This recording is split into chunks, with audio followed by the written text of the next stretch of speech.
gold and silver are about to do something that almost nobody alive today has actually watched happen. And the strange part is, the trigger isn't a war, isn't a crash in tech stocks, and isn't even the Federal Reserve sitting in a room in Washington.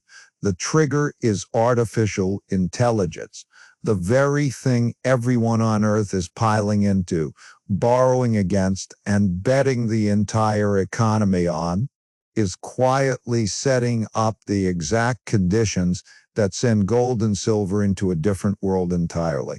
I've spent close to 50 years studying how economies actually move, not how the news says they move.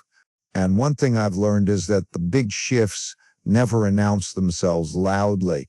They build up in the background while everyone is staring at something shiny. And by the time most people notice, the move has already happened and the money has already changed hands. That's exactly where I believe we are right now. I'm not telling you this to scare you. I'm telling you because I think you deserve to understand the machine you're living inside of, so you can protect yourself and frankly do quite well for yourself before the crowd figures out what's actually going on underneath the surface. So give me the next 30 minutes, because I'm going to connect several things you've probably seen mentioned separately in the news, but never put together on one screen in one place at one time. Before I go any further, I want to give you something, and I want to be honest about why. What I'm about to walk you through took my research team weeks of digging to put together properly, and if you paid a serious advisor for this kind of thinking, you would be handing over a check with a lot of zeros on it. I'm not going to charge you a single cent for it. All I ask in return is that you hit subscribe right now before you keep watching, because this channel is where I lay out the parts of the economic machine that almost nobody else is willing to explain in plain, simple language. It costs you nothing. It takes 2 seconds, and it means you won't miss the follow-up video where I walk you through exactly how I'm positioning my own money right now, today, not some vague theory for later. Now let's actually get into it, because there's a lot to unpack and I want to do it carefully, piece by piece. The way I look at any economy, including this one, is that it's a machine made of simple, repeating parts, and once you understand the parts, you stop being surprised by the news. There's a short-term debt cycle that runs roughly every 5 to 10 years, the kind that gives you a normal recession, and underneath that, there's a much bigger, slower long-term debt cycle, one that plays out over decades, sometimes closer to a century. Most people only experience 1 or 2 of these long cycles in their entire lifetime, which is exactly why almost nobody recognizes one when it's happening to them. They've never seen this particular movie before, so they don't know how it ends, and they assume whatever has been true for the last 10 years will simply keep being true forever. I have studied these long cycles across hundreds of years and dozens of different countries, and the pattern repeats with an almost eerie consistency. A country builds up debt to fund growth. That growth attracts even more borrowing, and confidence rises because things have gone up for so long that going up starts to feel like the natural state of the world rather than the temporary state it actually is. And then right at the point where total debt has grown far larger than the income available to service it, something breaks. It's rarely obvious in advance exactly what the trigger will be, but the setup itself is almost always visible if you know precisely where to look. And right now, staring at artificial intelligence, I am looking at a setup that rhymes uncomfortably with almost every late-stage bubble I have personally studied, including a few I lived through myself. Let me show you the pieces one at a time, the way I'd lay them out on my own desk. First, look at how the AI boom is actually being financed. This isn't simply a group of companies making excellent products and selling them for cash the old-fashioned way. It's an enormous interlocking web of debt.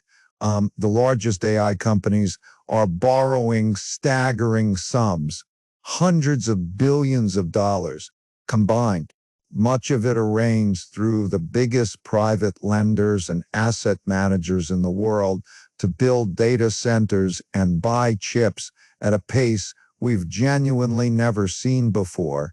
A meaningful chunk of that lending traces back to pension funds and insurance companies, which means indirectly it traces back to ordinary people's retirement accounts, whether those people realize it or not. Second, look at the insurance cost on that debt. When the price of protecting a company's bonds against default starts climbing sharply, even while that same company's stock is hitting fresh all-time highs, that is not a minor technical footnote you can wave away. That's the bond market, which in my experience tells you the truth long before the stock market is willing to admit it, quietly and persistently raising its hand. Third, look at who has been buying stocks for more than a decade. The largest technology companies have been the single biggest buyers of their own shares, spending hundreds of billions of dollars a year on stock buybacks, which has been one of the quiet forces holding the broader market up. That buying has now reversed. Several of the largest players have flipped from being enormous net buyers to being net sellers of their own stock, redirecting that cash instead toward funding the AI build-out. When the largest, most dependable buyer in a market suddenly becomes a seller, that is a structural shift in the plumbing, not a footnote buried on page 9, and almost nobody is discussing it in plain language. Now, borrowing to invest isn't inherently a bad thing. I built much of my career studying debt cycles, and used well, debt can be a genuinely powerful tool for building real wealth. But debt used to fund assets that lose their value quickly is an entirely different story. And that's precisely what concerns me here. Computer chips are not like real estate or a toll road or a piece of infrastructure. They don't hold their value for decades. They become close to obsolete within a handful of years because the next generation of chips makes the last one look outdated almost overnight. And that's not an accident. That's the business model working exactly as designed.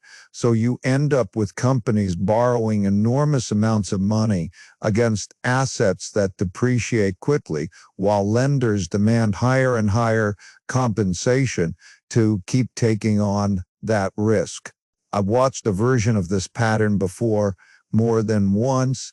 In the late 1990s, several telecom and technology companies lent money directly to their own customers so those customers could afford to buy their equipment, which made sales figures look absolutely spectacular on paper. For a while, everyone believed the boom was permanent, right up until it wasn't. Then the debt came due.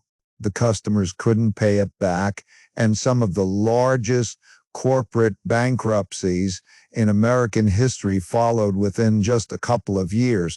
I'm not telling you history repeats itself exactly, because it never does, but it does rhyme. And the rhyme I'm hearing today with circular financing arrangements built on top of short-lived assets sounds remarkably familiar to my ear. Let me actually walk you through the loop itself, because once you see it drawn out step by step, you cannot unsee it. A chip maker sells processors to a handful of massive customers who need enormous amounts of capital to buy them. So a group of the largest private lenders on the planet step in and lend those customers hundreds of billions of dollars to make the purchase. The chip maker books that as revenue, and the stock rallies on the headline because on paper, demand looks absolutely extraordinary. Now ask yourself a simple question. Where did those private lenders get the money they just handed out?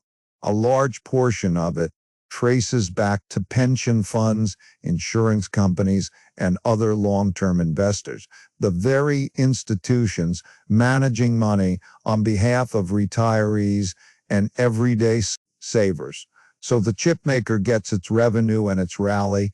The lenders collect substantial fees up front, regardless of what happens next, and the actual risk of the underlying hardware losing value quietly settles onto the balance sheets of pension funds and insurers.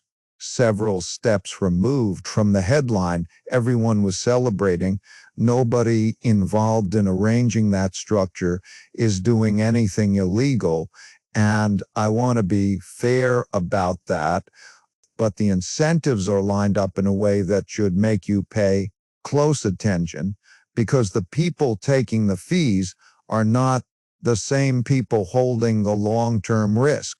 And that mismatch has been the seed of nearly every major financial wind I've studied across my career.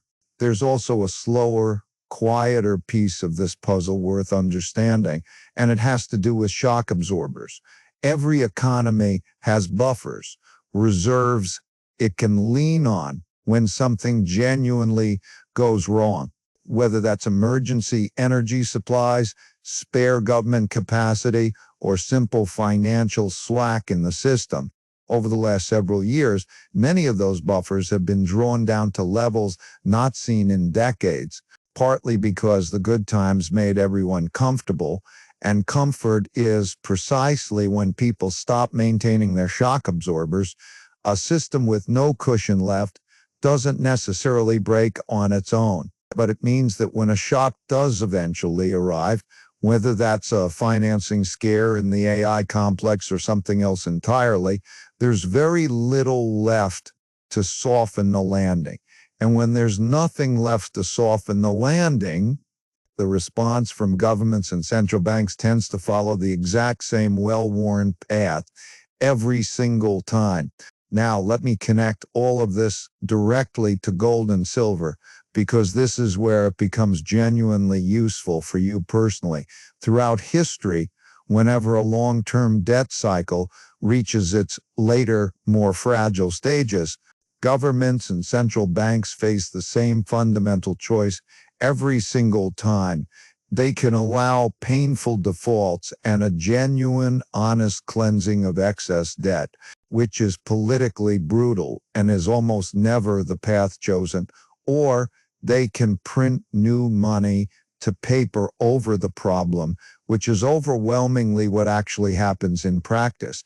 I've studied this pattern across the Weimar Republic in the 1920s, across the United States in the 1970s, across Japan over the last several decades, and across many other cases besides. And it holds with remarkable consistency. When debt problems grow large enough, the money printing eventually arrives, because it's simply the path of least immediate political pain for whoever happens to be in charge at the time.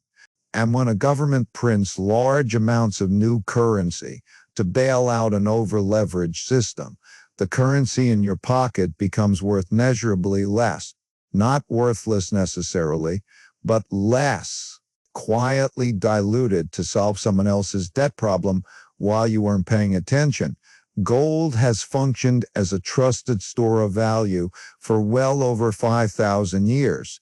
Precisely because no government on earth can print more of it into existence with a simple policy announcement, silver carries a similar monetary quality layered on top of real, growing industrial demand. Since silver is used extensively in electronics, solar panels, and the very advanced computing hardware powering this entire AI boom we're discussing, what makes this particular moment genuinely worth your attention is that gold and silver, measured relative to overall global wealth and relative to the size of the stock market, are historically inexpensive. Right now, cheaper than most people realize. Both large institutions and everyday individual investors have poured overwhelming amounts of capital into technology and artificial intelligence over the last few years, and comparatively little into precious metals, even while central banks around the world have quietly been accumulating gold at a pace we genuinely haven't seen in decades. That's not a coincidence, and I don't believe it should be dismissed as one. Central banks watch the same debt cycles I watch for a living, and many of them have been deliberately reducing their reliance on holding the US dollar as their primary reserve asset, choosing instead to hold more physical gold. This connects to a broader pattern I've studied and written about extensively, the gradual generational shift in the world order where the dominant reserve currency of one era slowly gives way to something else as debt burdens grow heavier and confidence gradually erodes. It has happened before with other reserve currencies throughout recorded history, and it tends to happen slowly for a very long time, and then all at once. I've watched entire nations go through the later stages of this exact cycle, and Japan in the late 1980s is probably the clearest example I've studied firsthand as an investor. Japanese stocks and real estate became so expensive that at the very peak, the land underneath the Imperial Palace in Tokyo was theoretically worth more than the entire state of California. Everyone believed Japan's growth model was unstoppable, right up until the debt-fueled foundation gave way, and the country spent the following decades dealing with the aftermath of that overconfidence. I'm not saying artificial intelligence is Japan in 1989. Every cycle has its own specific characters and its own specific technology, but the underlying psychology, the sense that this time the old rules of valuation simply don't apply anymore because the new technology changes everything. That psychology is almost identical every single time I've studied it, whether the year was 1929, 1989, 2000, or right now. There's one more piece worth understanding, which is what tends to happen to gold mining companies, specifically during a period like this, because gold and silver themselves have been unloved for so long.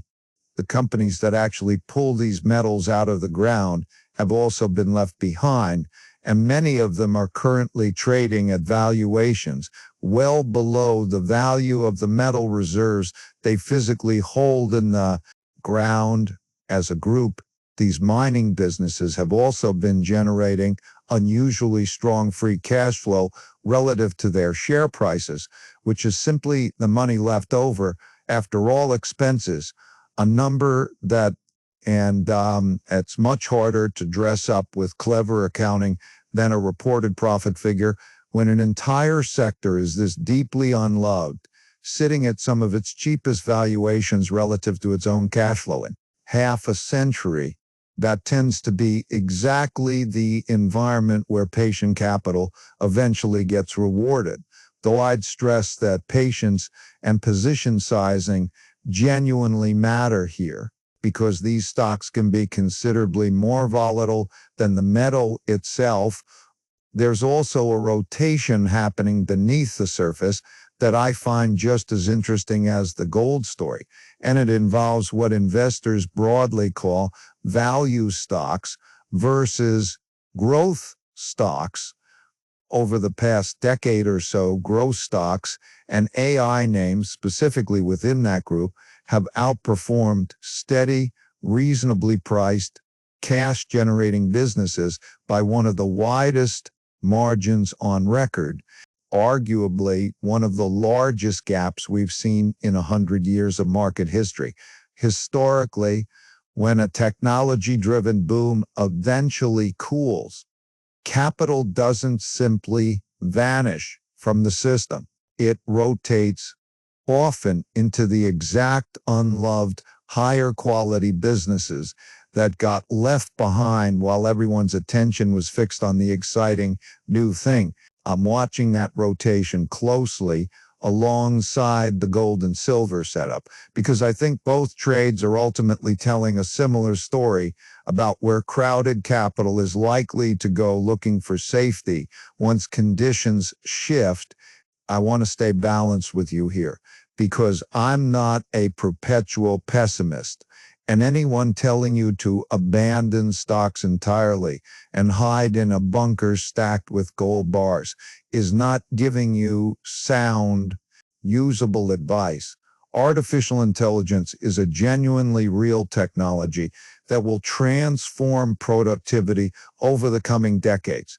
The same way railroads and the internet were also entirely real technologies that transformed the world, even after their respective bubbles burst spectacularly and wiped out enormous amounts of paper wealth along the way. The mistake most people make isn't believing in the underlying technology. It's failing to separate the quality of an idea from the price you're currently paying for exposure to it, and failing to diversify across assets that behave differently from one another when conditions inevitably change. That distinction, to me, is essentially the entire game. I don't try to predict the future with certainty because nobody can genuinely do that reliably. Not me, not anyone claiming otherwise on the internet. What I do instead is build a mix of assets spanning stocks, bonds, and precious metals that can hold up reasonably well across very different economic environments, because I know for a fact I will be wrong about the exact timing of things more often than I'd like to admit publicly. So here is roughly how I'm personally thinking about positioning right now.